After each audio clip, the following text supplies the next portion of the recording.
అసెంబ్లీలో ఇటీవల మాట్లాడుతున్నారు, లైవ్ చూద్దాం. కాంట్రాక్ట్ ఎంప్లాయీస్ కానీ తర్వాత అవుట్సోర్సింగ్ ఎంప్లాయీస్కి ఆల్మోస్ట్ అందరికి పెంచిన అధ్యక్ష. కాంట్రాక్ట్ ఎంప్లాయీ విషయంలో లక్ష్మణ్ గారు ఏదైనా మాట్లాడిండో, ఇవాళ ఎక్కడెక్కడైతే కేసులు లేకుండా ఉన్నాయో, ఎక్కడెక్కడైతే ఎలిజిబిలిటీ ఉన్న వాళ్ళు ఉన్నారో డిపార్ట్మెంట్ పంపిన ప్రకారంగా ఇప్పటికే ప్రాసెస్ చేసినాం అధ్యక్ష. కొంతమందికి ఆల్రెడీ ఇచ్చుకున్నాం. త్వరలోనే ఎవరెవరైతే శాంక్షన్ పోస్టుకు అగెనెస్ట్గా ఇవాళ కాంట్రాక్ట్ ఎంప్లాయీస్ ఉన్నారో వాళ్ళందరికీ కూడా అంచెలంచెలుగా పూర్తి స్థాయిలో రెగ్యులైజ్ చేస్తామని చెప్పి తమ ద్వారా తెలియస్తుంది అధ్యక్ష.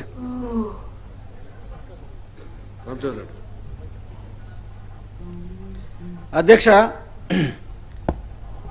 ముఖ్యమంత్రి గారి దగ్గర నుంచి మొదలుకొంటే అందరు మంత్రులు కూడా ఈ తెలంగాణ ఆవిర్భావము, తెలంగాణ రాష్ట్రం కావాల్సినటువంటి విషయంలో నిధులు విధులు నీరనేటటువంటి విషయం మీదనే పోరాడి ఈ తెలంగాణ సాధించుకున్నామనేటటువంటి విషయము ప్రతిసారి కూడా నిన్నటి రోజున కూడా ముఖ్యమంత్రి గారు మాట్లాడినటువంటి మాటలు మనకు అందరికీ కూడా తెలుసు.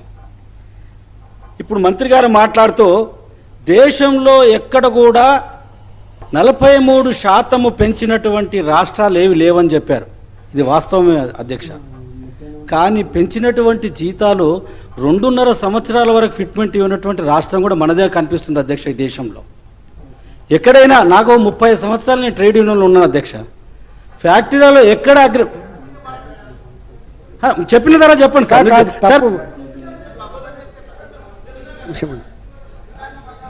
అధ్యక్ష,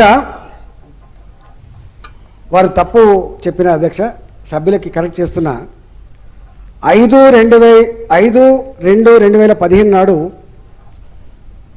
సంఘాలతో మాట్లాడుకొని డిసిషన్ తీసుకున్నాం అధ్యక్ష. 1/7/2013 నుంచి వెళ్ళి నోషనల్ గాను 2/6/2014 నుంచి వెళ్ళి మానిటరీ బెనిఫిట్ ఇస్తున్నాం అధ్యక్ష. 1/3/2015 నుంచి వెళ్ళి 1/3/2015 నుంచి వెళ్ళి నగదు రూపంలో పెంచిన 43% జీతాలు ఇస్తున్నాం అధ్యక్ష. వారేమో ఇస్తలేని అంటున్నారు అధ్యక్ష. తప్పధ్యక్ష. బకాయిలు అది చెప్పిన ఆల్రెడీ అధ్యక్ష. నేను మరొక అధ్యక్ష గౌరవ అధ్యక్ష మరొకసారి అధ్యక్ష, ఏనాడు కూడా ఏ ప్రభుత్వం కూడా ఏరియర్స్ ఇచ్చిన సందర్భాలు లేవు. కానీ మన ప్రభుత్వం గౌరవనీయులు కేసీఆర్ గారు ఇవాళ ఉదారంగా మన ఎంప్లాయీస్ అనేటువంటి గొప్ప సంకల్పంతో 9 నెలల ఏరియర్స్ కూడా ఇస్తామని చెప్పి ఇవాళ మాట ఇచ్చిన గవర్నమెంట్ అధ్యక్ష. ఇవాళ దాన్ని తప్పకుండా ఇస్తామని చెప్పిన తర్వాత గవర్నమెంట్ అనేది సందర్భాన్ని బట్టి అవసరాన్ని బట్టి చేసుకునే ఏర్పాటు చేస్తారు తప్ప నేను ఒకటే మాట చెప్పిన అధ్యక్ష, వారు వేరు మేము వేరు కాదు అధ్యక్ష. ఇవాళ బంగారు తెలంగాణ నిర్మాణంలో ఇలా మా ఉద్యోగుల పాత్ర కూడా గొప్పగా ఉంది కాబట్టి తప్పకుండా సందర్భం వచ్చినప్పుడు పే చేస్తామని చెప్పి తెలియజేస్తాం అధ్యక్ష. అదేవిధంగా హెల్త్ కార్డు విషయంలో కూడా మాట్లాడిన అధ్యక్ష. ఇప్పటికే ఈ విషయంలో గౌరవనీయులు మా లక్ష్మారెడ్డి గారు ముఖ్యమంత్రి గారి ఆదేశాల మేరకి మొన్ననే సెటిల్ చేసుకొని గొప్పగా ఇవాళ ఉద్యోగులందరూ కూడా కార్పొరేట్ వైద్యం అందించే విషయంలో ఆల్రెడీ వితౌట్ కాంట్రిబ్యూషన్ ఆ కార్యక్రమం కొనసాగుతుంది అధ్యక్ష. అధ్యక్ష, నేను చెప్పింది ఎరియర్స్ విషయంలోనే అన్నా కానీ మంత్రి గారు సరే వారు అన్నటువంటి దాంట్లో జీతాలు ఒకటే అధ్యక్ష. ఈ 3,450 కోట్లు ఏవైతున్నాయో గౌరవ ముఖ్యమంత్రి గారు వారు అన్నిటికీ వరాలు ఇస్తారు అధ్యక్ష. చివరకు మా ఎమ్మెల్యేలు కూడా 3 కోట్లు కూడా డైరెక్ట్గా అభివృద్ధి గురించి మీరే ఇచ్చారు.